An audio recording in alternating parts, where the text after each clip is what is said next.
this place in Pompeii, you can still see it. It was basically a brothel. You would, well, one would lie down on a very stony surface, yeah, and you would look up, and over here, which is not there anymore now, but over there, there were these most beautiful murals, okay, beautiful murals.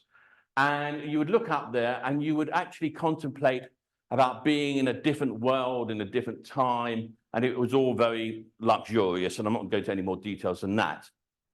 What has that got to do with AI? Well, by the end of this talk, we're going to come back to this place, and we're also going to visit a cave, but it's a very special cave.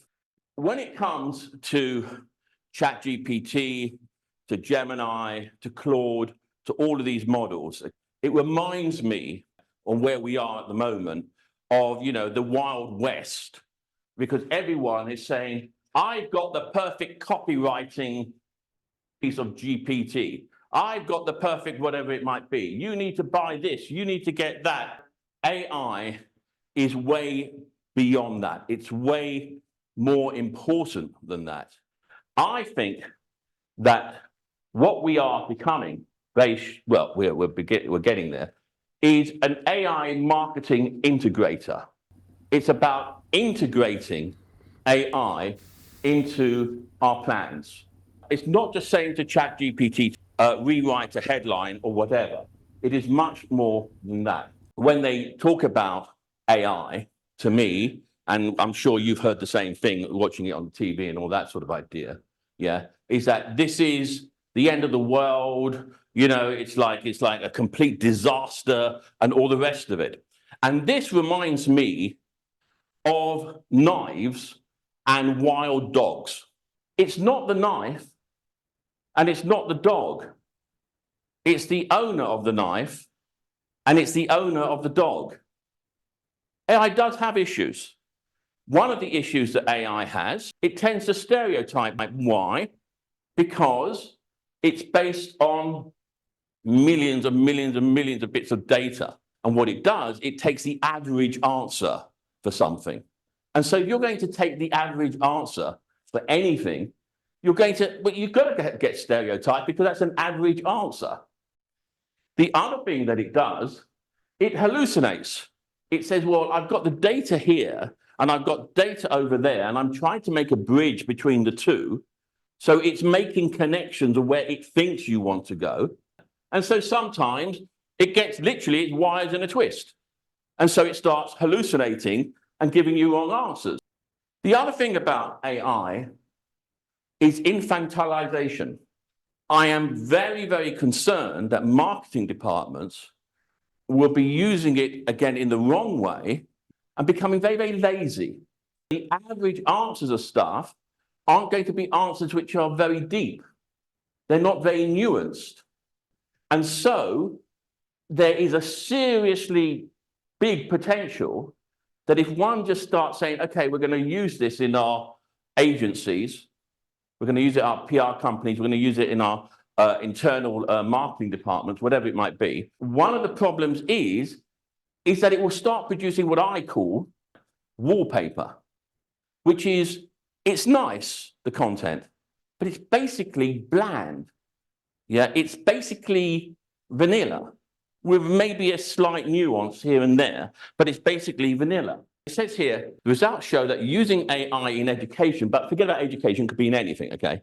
In education, increases the loss of human decision-making capabilities, making users lazy by performing and automating the work. And it also increases security and privacy issues because people are just saying, well, you know what, I'll just put it through AI and that will be the end of it. One of the most common things that I do at the moment is to teach people about prompt engineering. And I teach copy, because I started off as a copywriter. I teach people about, from a marketing point of view, how you should prompt in the correct way. To be a great prompt engineer, the first thing you have to do is to be a great copywriter. It's about the right questions. It's all about the right questions. Because if you don't give it the right prompt, if you don't give it the right questions, you're going to get soft or fuzzy type of answers. You need to tell your people or teach your people about how to ask questions. Let's have a look at some of the things that AI can do for us. It's the end of one size fits all, because now you can be so precise with the targeting because we've got the data. I mean, we've always had data, but now we can seriously use the data. AI generated variation, so we can see what it would look like this, what it would look like that. Hyper personalization at scale, we can actually look at what is motivating people, not just by what they're looking at now, but what they have been looking at historically. Content, of course, can be tailored on the fly. Now, this will prove, in my opinion, to be a big issue this year around the world, because we have 50 general elections around the world. Consumers want personalization, but they also, more than ever, want control over the data. And this is a big issue. Now, continuing my story about what's good about this stuff, well, one of the most important things that it can do in terms of supporting us is predictive analytics. So leads ranked by conversion, likelihood, enhanced content effectiveness, so you can start doing more things in terms of A/B splitting and stuff like that. The journey, the customer journey, is going to be vastly improved. You're going to have greater control of the customer journey, and in return, the customer herself will feel that they have more of a degree of control. There's something in psychology which is called the locus of control. You either feel you're one of those guys who feel crap happens in life and there's nothing I can do about it. Now, increasingly, I feel that consumers are going to want to be the people who say, yeah, crap happens, but show me, brand, how I can do something about it, rather than feeling completely out of control. Now, on a very basic level, that means that when you ring up the bank and you're kept waiting forever and ever and ever, and you think this is, you pull your hair, well, I haven't got any hair to pull out, but if one had hair to pull out, you pull your hair out, yeah, and you think, oh, I can't stand this anymore. Issues like that will be looked at. What you're going to be able to do is handle a much higher volume of customer interactions simultaneously, and making sure that the answers that you give are highly targeted and very timely. SEO will become much more conversational. So people won't just be looking by a keyword, they will be interacting with the computer by asking questions. And so when it comes to psychology and trust, there was a guy called Erickson, and he looked at the development of childhood, of how babies grew up, learned to trust mum. And he came up with something called the first stage, which is birth to 18 months. And at that point, trust through consistent, reliable caregiving. What people are looking for, I believe, increasingly, is consistency.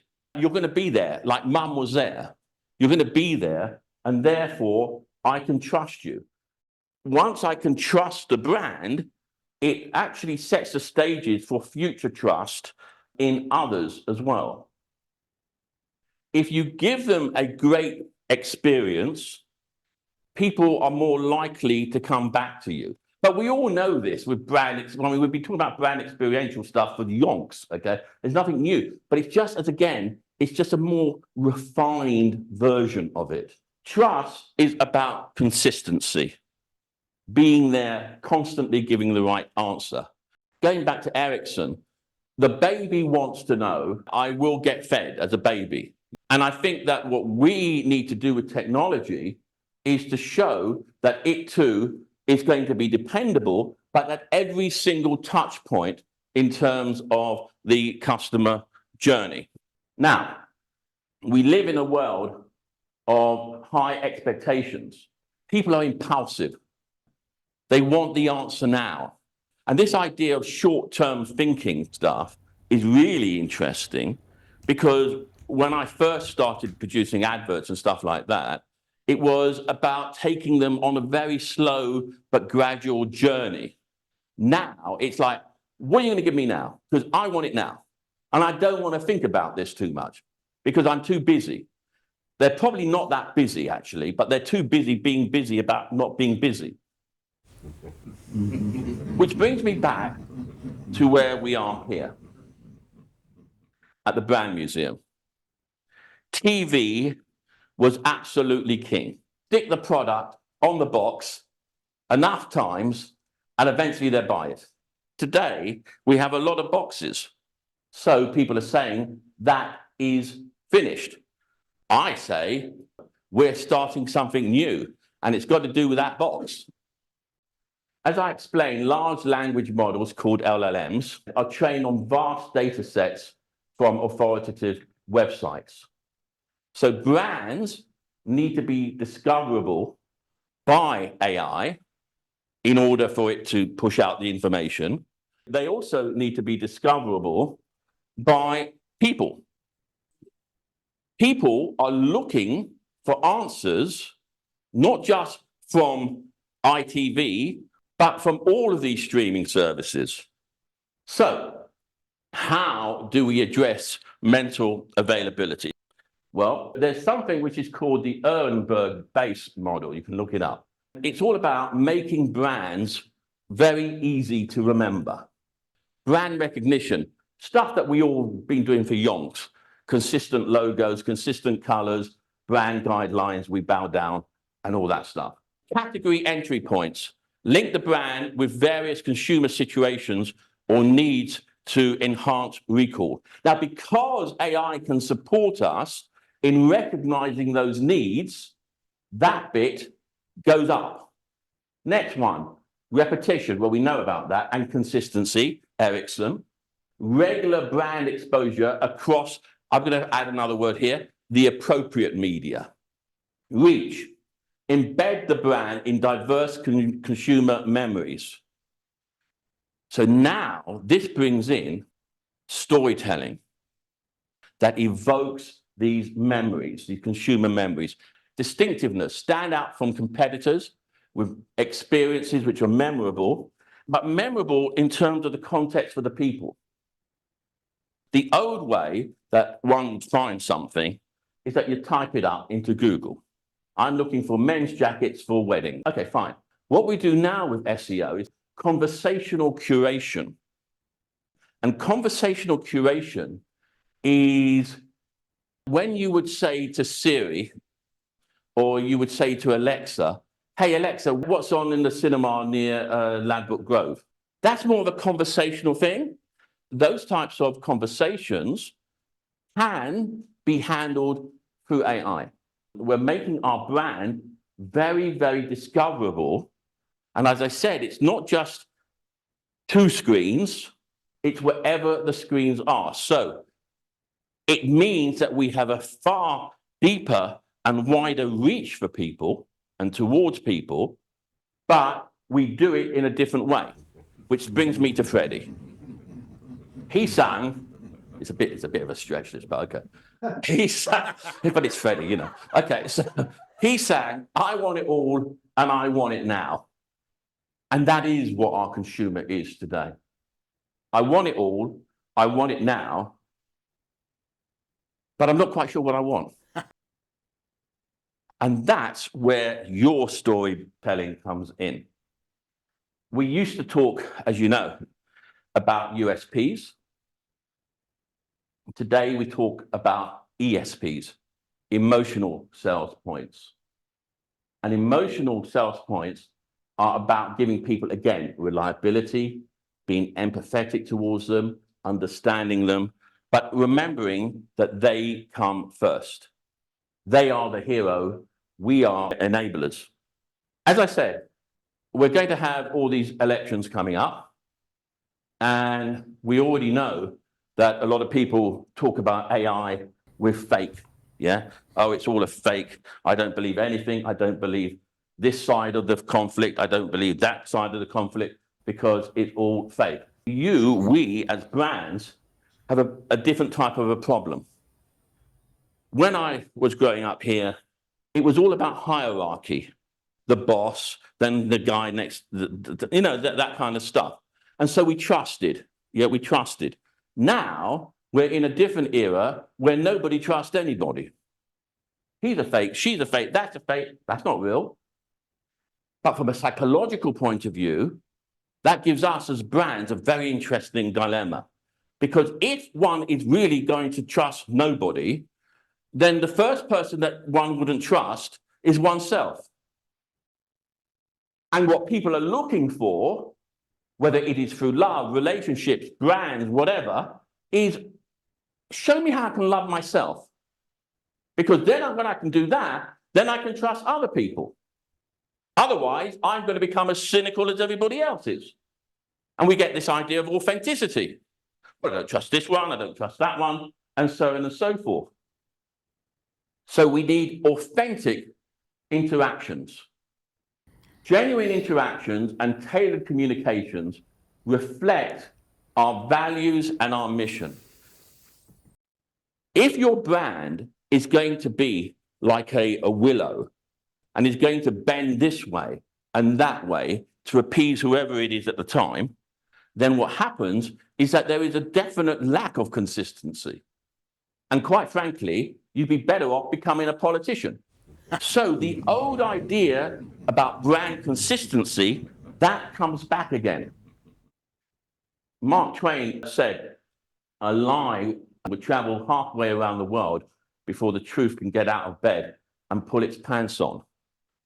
And because of the speed of technology, the lies are traveling faster and faster and faster and faster. Okay, well then why don't we just give them a great experience? Back to the experiential stuff. When in doubt, bring back the experiential stuff. Well, experiential stuff is absolutely important. But the bottom line is, does anyone actually buy the product? Because as marketing directors, your bosses are going to say to you at the end of the day, that's very nice. Has anyone actually bought the bloody product? We're all on the phone like this, or that we're hooked to, I'm hooked to it, we're hooked to it. We become depersonalized, everything becomes remote. I was looking at this story on BBC, robot ships.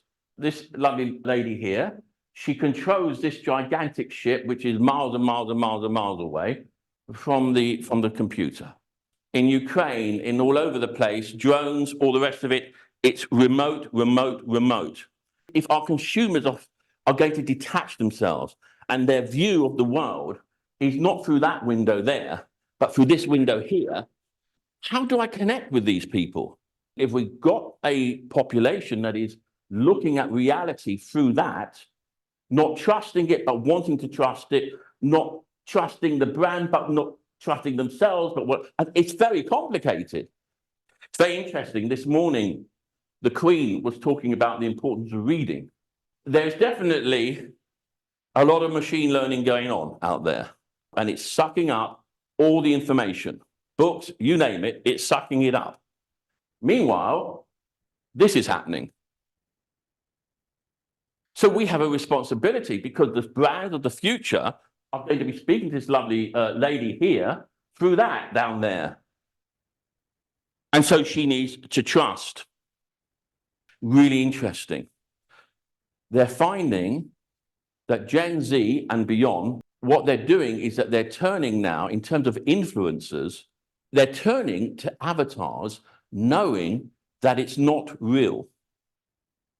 Why would you turn to an avatar as you're an influencer if you know it's not real? I don't have to deal with it.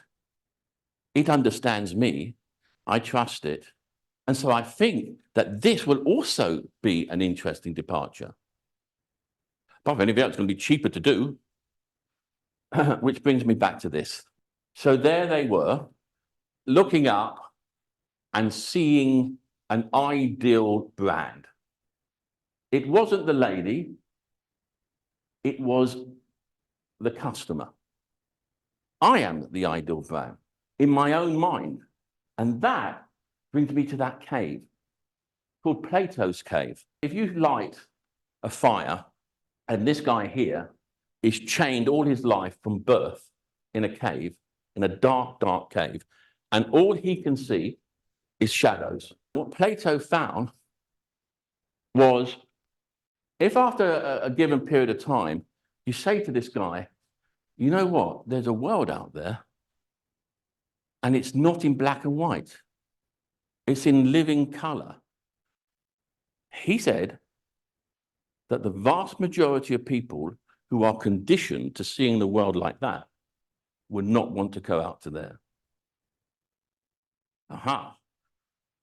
Are we actually going back to that? So let's conclude. There are people I could think are called boomers, I call them boomers, and there's doomers about AI. The boomers, great stuff about AI. Look what it can do.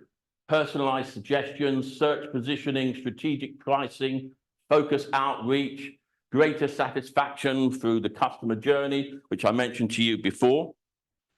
But then you also get the doomers. Elon Musk, said very, very recently, he said, we are seeing a 10 times growth in AI computing power every 10 months. AI will likely be smarter than all humans combined, he said, by 2029. This guy, Ray Kurzweil, said by 2029, funny enough, same year, it will match any person. I'm actually considered conservative, he said. People think it could happen, as you can see, as he's saying there, way before that. Martin Sorrell said, turkeys don't vote for Christmas in terms of using AI. Why do I need to employ all these media buyers? I can get the algorithms to do it. He said 5 areas where he sees AI impacting advertising, visualization and copywriting, hyper-personalization. He said it's a good thing and a bad thing. Hyper-personalization, he says that's good actually. Media buying and planning, they're going to go. Knowledge transfer, he thinks that's a good idea. Agency and client efficiency, he thinks that's a good idea. If we go back to where we are here, and as I said, it's all about nostalgia. And nostalgia is also about experience. What AI hasn't got is your experience. It hasn't got the way that you handled that argument, the way that you handled that great thing, the way that they came back to you, and all these sorts of intricate stuff that makes us human. In fact, I'm just going to take a few of these, not all of them, I promise you. Emotional intelligence. Human intelligence is capable of empathy, understanding, emotions, and moral reasoning. AI lacks emotional understanding. Decisions and actions are not influenced by emotions or moral considerations. Take one more, creativity. We are innately creative, new ideas, art, of course, innovative. AI, creativity is limited to patterns found in data, and it will struggle to come up with something which is absolutely original and novel. I think that we all need a different type of Marcom's training that shows us about prompt engineering, that shows us about customer journeys, that shows us all these aspects. I think that we will become brand verifiers. One of our jobs will be to verify the facts that AI is coming up with. Also to verify where we're going in terms of our use of it. And that kind of wraps it up. If you're interested in me coming to talk to you about how this can actually be implemented in your organizations, you can get me on my LinkedIn page there, so you can scan that if you want. We have got the most beautiful thing that AI hasn't got, and that is what it said before, HI, human intelligence, and that's an actual fact. Thank you.